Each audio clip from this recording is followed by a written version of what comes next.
बिस्मिल्लाहिर्रहमानिर्रहीम अस्सलाम वालेकुम। आप यूट्यूब चैनल देख रहे हैं और मेरा नाम है अब्दुल रहमान। नाज़रीन, आज 20 जुलाई है और आज इस वीडियो में हम बात करेंगे पाकिस्तान की ताज़ा तरीन इकॉनमी की सूरत हाल और पाकिस्तान में जो सियासत में इस टाइम खींचातानी चल रही है। इम्पोर्टेड हुक्मरानों को बुरी शिकस्त होने के बावजूद भी वो जिस तरह की ऑफर्स दे रहे हैं एमपीओज को, अभी तक जो है 50-50 करोड़ की ऑफर दी जा रही है और कहा जा रहा है कि आप अपना ईमान बदलें और आकर हमें वोट दें और हमारी ये जो लंगड़ी लूली हुकूमत है इसको किसी ना किसी तरह तरीके से बचाएं। तो ये क्या चल रहा है पाकिस्तान में, और इसके साथ साथ जो इंटरनेशनल जो इस टाइम में सिनेरियो चल रहा है, अमेरिका को पूरी दुनिया जो है वो घुटनों के ऊपर लाने पे तुली हुई है। अमेरिका जो है उसकी सुपर पावर अनकरीब खत्म होने जा रही है। जिस तरह का अमेरिका को प्रोटोकॉल जो है वो सऊदीया में दिया गया और जिस तरह उनके एक नॉर्मल सा वजीर जो है एक सुपर पावर के जो सदर हैं प्रेसिडेंट बाइडन उनको लेने गया, और जिस तरह के उसके बाद अब बयानात आ रहे हैं। आज आपके सामने सऊदी वजीर खारजा का बयान रखेंगे। हैरान कुन तौर के ऊपर उन्होंने अपनी पॉलिसीज में अमेरिका को लेकर तब्दीलियां की और अमेरिका को झाड़ पिला के रख दी है। वो क्या कहा है उन्होंने वो भी आपके सामने रखेंगे। ईरानी सुप्रीम लीडर ने अमेरिकी डॉलर के हवाले से एक बहुत बड़ी जो है वो ईरान को और पूरी दुनिया को वो की है, और अब अमेरिकी डॉलर जो है वो अनकरीब जो है वो जबरदस्त होने वाला है, वो जमीन बोस होने वाला है।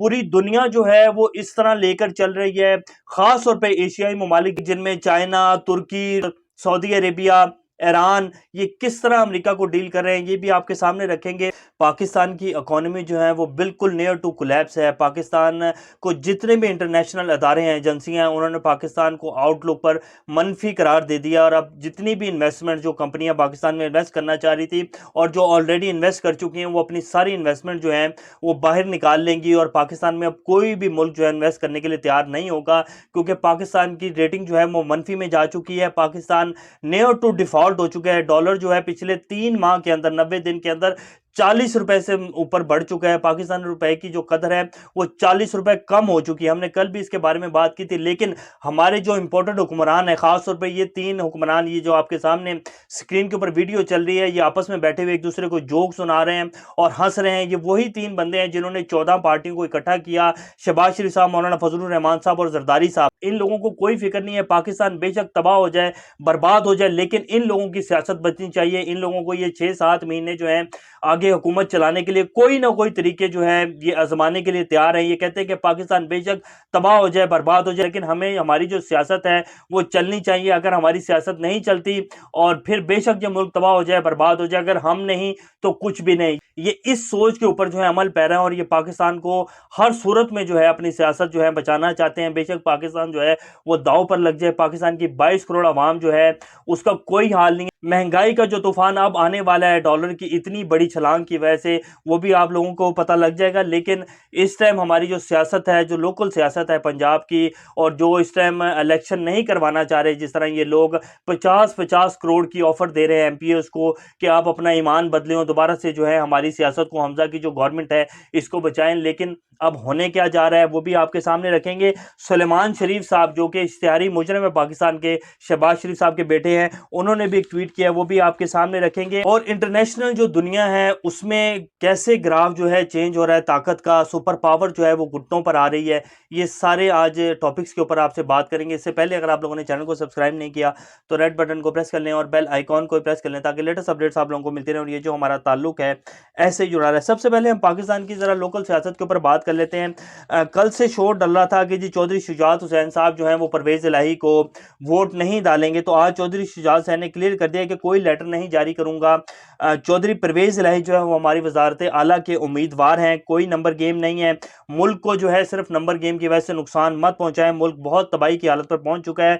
एक दूसरे को नीचा दिखाने के लिए, अपनी सियासत को चमकाने के लिए ये अब सब कुछ खत्म कर दें। हमारे जो नामजद उम्मीदवार हैं वो चौधरी परवेज इलाही हैं और हम चौधरी परवेज इलाही को ही वजीर आला के लिए वोट देंगे। तो ये जितनी सारी चेम गोइयाँ और जो साजिशें और जो प्लान बनाए जा रहे थे, 50-50 करोड़ रुपए की ऑफर की जा रही थी, वो सारी ठुस हो गई हैं। और अब आप देखेंगे कि 22 या 23 को जब वोट डलेंगे तो चौधरी परवेज इलाही साहब जो हैं वो वजीर आला बन जाएंगे। अब इसके साथ आपको ये भी बता देते हैं कि असद उमर साहब ने और चौधरी परवेज इलाही साहब ने भी सुप्रीम कोर्ट में एक दरखास्त दायर की थी, जिसमें उन्होंने तौहीन अदालत की कार्रवाई की दरखास्त की थी राणा सनाउल्लाह और मरियम औरंगजेब साहब पर, जो उन्होंने कल प्रेस कॉन्फ्रेंस की थी। उन्होंने कहा था कि जी इलेक्शन होंगे तो देखी जाएगी, और फिर अगर इनके 5-7 बंदे आ ही ना सके और वो गायब हो गए तो चौधरी परवेज इलाही किस तरह वजीर आला बनेंगे। तो इसके ऊपर दरखास्त जो है वो दायर की थी, तो आज उसकी समाअत जो है वो मुकर्रर हो गई है। 1.5 1:30 से 2 बजे अब उसकी जो अपडेट्स आएंगी वो भी आपको बताएंगे। लेकिन इस बेंच की जो समाअत है वो जस्टिस एजाजुल हसन की सरबराही में 2 रुकनी बेंच है जो कर रहा है, और जस्टिस जो मुनीब अख्तर हैं वो जस्टिस एजाजुल हसन की मामनत करेंगे, और दरख्वास्त जो है उसकी समाअत मुकर्रर कर दी गई है। अब उसके ऊपर जो है वो दलाइल दिए जा रहे होंगे, उसकी जैसी अपडेट्स आएंगी वो भी आपके सामने रखेंगे। लेकिन एन मुमकिन है कि राणा सनाउल्लाह साहब के ऊपर और मरीम औरंगजेब साहब के ऊपर जो है वो इसकी तौहीन अदालत की कार्रवाई की जाए। अब हम बता देते हैं कि सुलेमान शहबाज साहब जो हैं वो क्या कहते हैं। उन्होंने एक ट्वीट किया कि जी election will not take place on Imran Khan terms and schedule, के इलेक्शन जो हैं वो किसी सूरत भी इमरान खान की टर्म्स एंड शेड्यूल्स के ऊपर नहीं होंगे।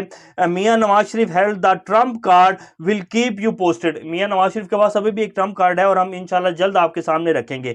सलमान शरीफ साहब ये वो हस्ती हैं जो कि पाकिस्तान में इश्तिहारी हो चुके हैं, और अपने वालिद साहब मोहतरम के साथ जो है सऊदीया जब उनका दौरा था, ऑफिशियल दौरा था, तो वहां बैठे हुए थे और डिनर कर रहे थे और पाकिस्तान के बारे में जो है वो इज़हार ख्याल कर रहे थे, और पाकिस्तान के आगे आने वाले जो दिन हैं उनके ऊपर जो है बातचीत चल रही थी। तो ये इश्तिहारी मुजरम जो है वो बैठकर वजीर आजम के साथ बातचीत कर रहे थे, और इस तरह की जो है इनकी सारी वो चल रही थी। अब ये कह रहे हैं कि मियां नवाज शरीफ साहब के पास ट्रम्प कार्ड है। मियां नवाज शरीफ साहब के पास ट्रम्प कार्ड होता तो मियां नवाज शरीफ साहब लंदन में ही बैठे रहते, दवाई लेने के बहाने गए, और आज तकरीबन साल 1.5 साल होने वाला है वो वहीं बैठे हुए हैं, और ट्रम्प कार्ड उनके पास क्या होगा। आप लोगों की जो हवा है वो निकल चुकी है, और अब इससे ज्यादा आप लोग कुछ भी नहीं कर सकते। और बाकी जो रही सही कसर थी, आज चौधरी शुजात इलाही साहब ने जो है वो निकाल दिया। उन्होंने कहा कि हम जो है वोट सिर्फ चौधरी परवेज इलाही को ही देंगे, और वो सारी जो कार्रवाइयां थी वो सारी ठुस हो चुकी हैं जो ऑफरें दी जा रही थी आपकी पार्टी की तरफ से।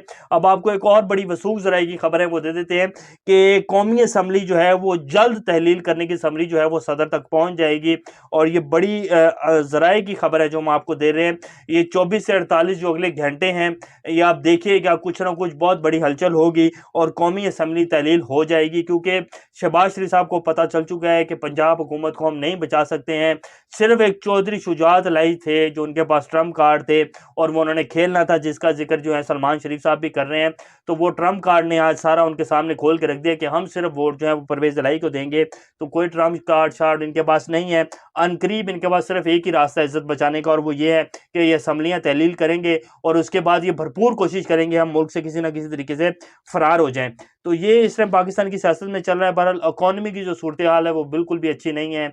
डॉलर कंट्रोल नहीं हो रहा, और 3 महीने से इनकी इतनी ये कार्रवाइयां और ये इनकी जो है इनके पास टीम है जिनसे डॉलर ही कंट्रोल नहीं हो पा रहा, तो बाकी तो इन्होंने मुल्क को क्या आगे लेकर चलना है। अब आपको बता देते हैं कि ईरानी जो सुप्रीम लीडर हैं उन्होंने क्या बयान दिया है जो कि बहुत इंपॉर्टेंट है। खास तौर पे एशियाई ममालिक जो हैं वो अमेरिका को किस तरह ले रहे हैं, और वो अमेरिका को किस तरह घुटनों के ऊपर लाने पर उसे मजबूर कर रहे हैं, और हम जो है हमसे यही फैसला नहीं हो पा रहा कि हमने अपनी खारजा पॉलिसी किस तरह रखनी है, हमने अपने मुल्क में इलेक्शंस करवाने हैं कि नहीं करवाने, हमने किनको लाना है, हमने क्या आवाम के हक में भी कुछ करना है, या हमने सिर्फ अमेरिका की ईमा के ऊपर ही चलना है, या अमेरिका की डिक्टेशन लेकर ही चलना है। तो हमारे मुल्क में अभी तक यही फैसला नहीं हो पा रहा। दुनिया जो है वो किसी और तरफ जा रही है, और पाकिस्तान में अभी तक यही फैसला नहीं हो पा रहा कि हमने अपने खुद साख्ता फैसले भी कोई लेने हैं या सिर्फ अमेरिका के पिट्ठू बनकर ही चलना है। सुप्रीम लीडर कहते हैं कि जी dollar must be removed from global transaction. ये ईरानी सुप्रीम लीडर का है, government of the Islamic republic, ये उनकी खबर है जो हम आपके सामने रखे। सुप्रीम लीडर कह रहे हैं कि dollar must be removed from global transaction, कि डॉलर को अब ग्लोबल ट्रांजैक्शन जो है उससे खत्म कर देना चाहिए, उसको हटा देना चाहिए। अब हर मुल्क जो है कोई नई करेंसी जो है वो सामने लानी चाहिए, युआन में करें या रूस का जो है उसमें जो है हमें करनी चाहिए। और आप देखेंगे कि डॉलर अब जो है वो ज़्यादा दुनिया में नहीं चल सकेगा। डॉलर इन अनकरीब जो है ज़मीन बोस होने वाला, और जैसे ही डॉलर ज़मीन बोस होगा पाकिस्तान की इकॉनमी को एक बहुत बड़ा एज मिलेगा। लेकिन पाकिस्तान को भी इससे फ़ायदा उठाना चाहिए, और हमें भी इन मुल्कों के साथ खड़े होकर फैसले लेने चाहिए, अपने खुद साख्ता फैसले लेने चाहिए जो हमारी सॉवरेनिटी को लेकर हों, और जो हमारे मुल्क के मुफाद में हों, ना कि सिर्फ और सिर्फ अमेरिका के और ये इंटरनेशनल पावर्स के मुफाद में हों। सऊदी फॉरेन मिनिस्टर का बयान हम आपके सामने रख देते हैं। उन्होंने किस तरह अमेरिका की तबाही फेरी है। बाइडन का एक दिन का विजिट था, और अब वो सामने रख देते हैं कि अमेरिका ने सऊदीया ने बाइडन को किस तरह जो है झाड़ पिलाई है। ये सऊदी वजीर खारजा की वीडियो भी आपकी स्क्रीन के ऊपर चला देते हैं। उन्होंने कहा है कि his royal highness made if it's quite clear to President Biden that we have an expectations to see the US behave in a similar attitude in a similar attitude, and we have seen issues, whether it's Abu Ghraib or even the drone strike in 2021, you know, which had family killed. And all of these issues demand accountability. The US has shown historically that it holds itself accountable. The kingdom has done exactly the same. To impose your values on other is not going to be effective. It will get you the negative reaction. It will get you exactly the opposite of the right way. But in the end, you cannot impose your values by force, and you have to understand the crown prince was quite clear, the President Biden, that in the end that we have our own values, and those values are, we are not going to align 100% with the US. वो कह रहे हैं कि हमारी अपनी values है, US जो है वहां पर अपनी वैल्यूज इंपोज नहीं कर सकता, हमें डिसीजन लेने के ऊपर मजबूर नहीं कर सकता, हमारा अपना ट्रेडिशन है, हम अपने ट्रेडिशन से प्यार करते हैं, अपने अपने फेथ से प्यार करते हैं, हम अपने असूलों के तहत चलेंगे, ना कि यूएस हम पे हमें जो कह रहा है हम वो करें और जो हम पर इंपोज करना चाह रहा है, ऐसा कभी भी नहीं हो सकता। यूएस को हमारी कदर और कीमत जो है पहचाननी पड़ेगी, हमारी वैल्यूज को जानना पड़ेगा, हमारे ऊपर डिसीजन जो है वो नहीं थोप सकता। हम सॉवरेन कंट्री हैं, हमारी सॉवरेनिटी को सामने रखते हुए यूएस को हमारे साथ बराबरी के ताल्लुकात जो हैं वो बनाने चाहिए। ये नहीं होगा कि यूएस हमें कहे कि जी आप इस तरह करें। ये सिंपल सी मिसाल है जी, जैसे पाकिस्तान में हुआ पिछले 3 महीने के अंदर, जो पाकिस्तान में हुआ आप सब लोगों के सामने अमेरिका ने कहा, और हमने अपनी 22 करोड़ की आवाम की लाइव हुकूमत का तख्ता जो है लौटकर 1 महीने के अंदर साइड पे कर दिया। और उसके बाद जो मुल्क का हाल हुआ है, अच्छा खासा चलता हुआ मुल्क जो है 6% ग्रोथ आ रही थी, 26 अरब डॉलर के करीब पाकिस्तान के रिजर्व में पैसा पड़ा हुआ था, और अब देखें आप क्या हालत हुई है, 40 रुपए जो है पाकिस्तान रुपए की जो वैल्यू है वो गिर चुकी है। तो जब अमेरिका की डिक्टेशन मानी जाएगी तो उसके बाद मुल्क इसी तरह तबाही की तरफ बढ़ते हैं। तो उन्होंने क्या है कि हमारी अपनी वैल्यूज हैं, and we are proud our values, tradition, and our own values and our faith, and therefore and the only way we are going to work together is if we respect each other, and that includes country respecting each other's value and sovereignty। कि हमें अगर एक दूसरे के साथ काम करना है तो हमें एक दूसरे की सोवरेनिटी, एक दूसरे के वैल्यूज, एक दूसरे के फेथ को जो है वो सामने रखकर उसको रिस्पेक्ट देकर जो है एक दूसरे के साथ चलना है। ये नहीं हुआ कि अमेरिका जो कहेगा वो हम मान लेंगे, ऐसा नहीं हो सकता। अमेरिका को अपनी लिमिट्स में रहना चाहिए, अपनी उसमें औकात में रहकर जो है हमारे साथ बातचीत करनी चाहिए। तो ये सऊदीया है जी, जिसको हम कहते थे कि ये अमेरिका का पिट्ठू है, और सऊदीज जो हैं और अरब जो हैं वो अमेरिका की ईमा के ऊपर चलते हैं। अब आपके सामने है कि कौन जो है अमेरिका की ईमा के ऊपर चल रहा है और कौन जो है अपनी मुल्क की सॉवरेनिटी को लेकर जो है उनके सामने खड़ा हो गया। तो दुनिया इस तरह चल रही है, और हमारे मुल्क में यही फैसला नहीं हो पा रहा कि हमने हुकूमत किसको देनी है, हमने अवाम के हक में भी कोई फैसले करने हैं या नहीं करने। हमारे मुल्क में ये चल रहा है कि जो अमेरिका कहेगा और जिन लोगों को अमेरिका कहेगा उनको हमने लाना है। तो ये हमारे मुल्क में चल रहा है। बहरहाल इंशाल्लाह नेक्स्ट अपडेट के साथ दोबारा आप लोगों के सामने हाजिर होंगे। तब तक अपना और इस चैनल का ख्याल रखिएगा। अल्लाह हाफिज़।